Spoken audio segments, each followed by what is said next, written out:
I want to say something that's going to make some people uncomfortable. The advice you've been getting about college admissions from your school counselor, from your parents, from every well meaning adult in your life, most of it is wrong. Not slightly off, but actually just straight up wrong. Like doing the opposite would serve you better wrong. And I'm not saying this to be controversial. I'm saying it because I've gone through 500 plus applications. I have a 100% success rate with clients getting into Princeton, Oxford, Cornell, and Stanford. And what I see working looks almost nothing like what most students are being told to do. So let's go through it, myth by myth. Okay, so myth number one, and this is probably the one I hear most often: be well rounded. Do debate, do NHS, do sports, volunteer, and get leadership positions. Show colleges that you can do everything. And look, I get where this advice comes from. Sounds logical. Colleges want versatile students, right?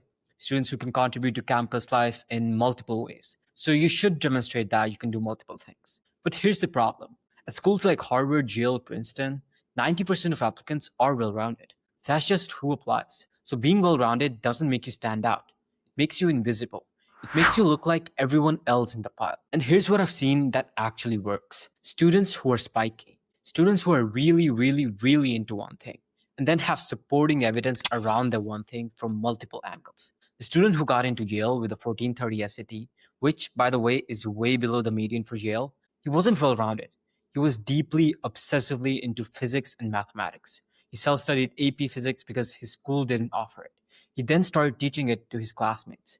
He went to a rigorous 6 week research program where he was doing actual asteroid trajectory calculations. Everything pointed to the same place. An admission officer reads that and thinks, of course, this student is here. Compare that to the well-rounded student. Debate, NHS, hospital volunteering, violence, science fair. What does that tell me about who that person is? What's the story? Because there isn't one. And without a story, you're just a list of activities. And a list of activities does not get you into Yale. Myth number two is volunteer hours. And I know this one is going to land badly for some people, but here it is. Nobody cares how many hours you volunteered. Not in the way most students think. Showing up at a food bank for 200 hours is not what gets you into Princeton. And the reason is simple. There's no story there. There's no initiative and there's no creativity. You showed up and you were kind. I mean, that's great. That's generally great. But it doesn't tell an admission officer who you are. What actually works is when volunteering is a direct expression of your narrative, when it connects to everything else you're doing, when it's not something you did to fill an activity slot. It's something you did because you couldn't not do it. One of the students we worked with, she started financial literacy workshops for immigrant families in her neighborhood. That wasn't a volunteering checkbox. That was her watching her parents navigate financial systems they were never designed to understand, and then deciding to do something about it. That's narrative, and that's a person. Same activity on the surface, but completely different signal to an admission officer. So the question isn't how many hours did you volunteer? It's why did you volunteer there specifically?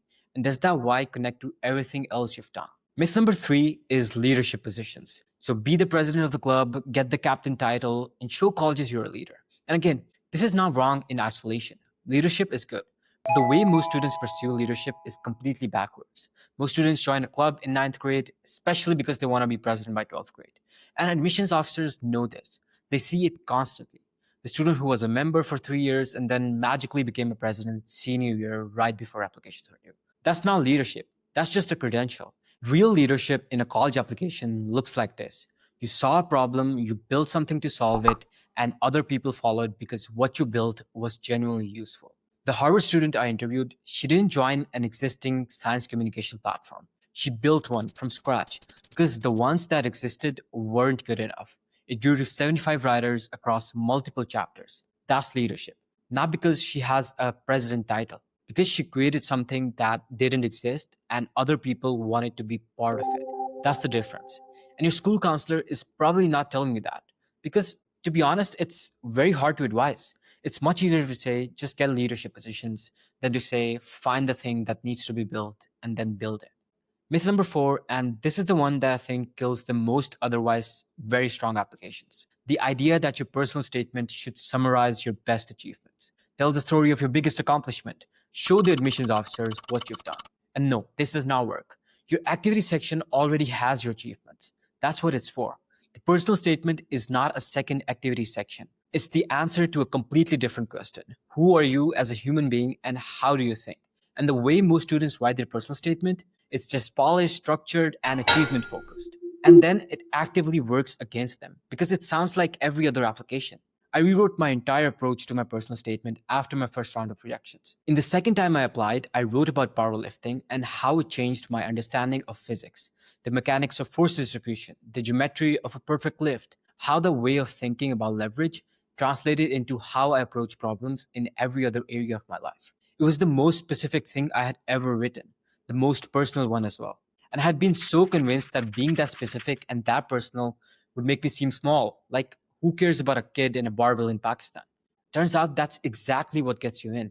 That specificity, that realness, that thing that could only have been written by you and nobody else. So if your essay sounds like it could have been written by any other student, you need to rewrite it because it probably sounds like everyone else's essay, and everyone else's essay is not getting them in. Myth number 5 is apply to as many schools as possible. Hedge your bets, cast a wide net, apply to 20 schools so you have options. And look, I understand the logic. More applications, more chances, right? But here's the problem.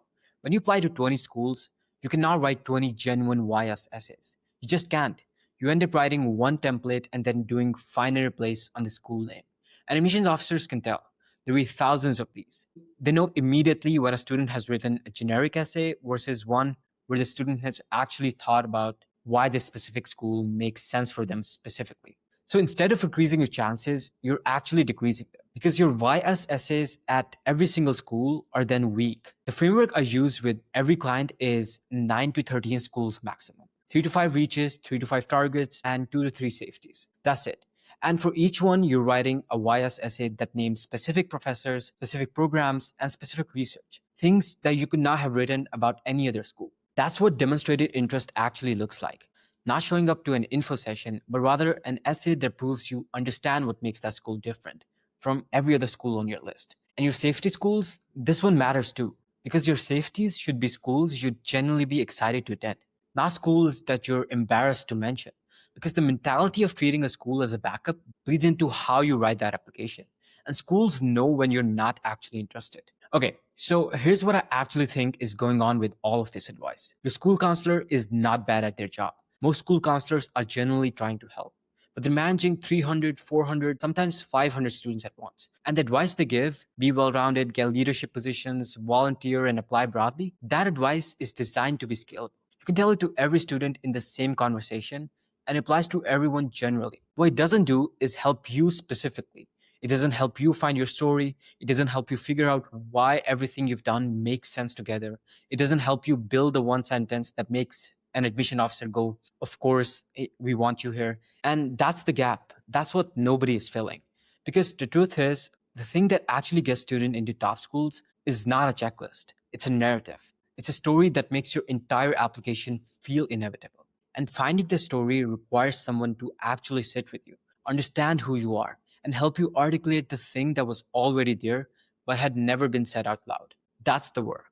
And it looks nothing like what most students are being told to do. So if you're a junior right now, stop trying to collect activities to look well rounded and start finding the story that connects the ones you already have. If you're a senior who just got rejected, go back and look at your application honestly. Was there a through line, a narrative, a one sentence that explained why all of it made sense together? If not, then that's probably why. And if you want help finding that sentence, drop a comment. Tell me your top 2 activities. I read every single one and I'll tell you what I see. Links in the description if you want to work through this properly. Catch you in the next one.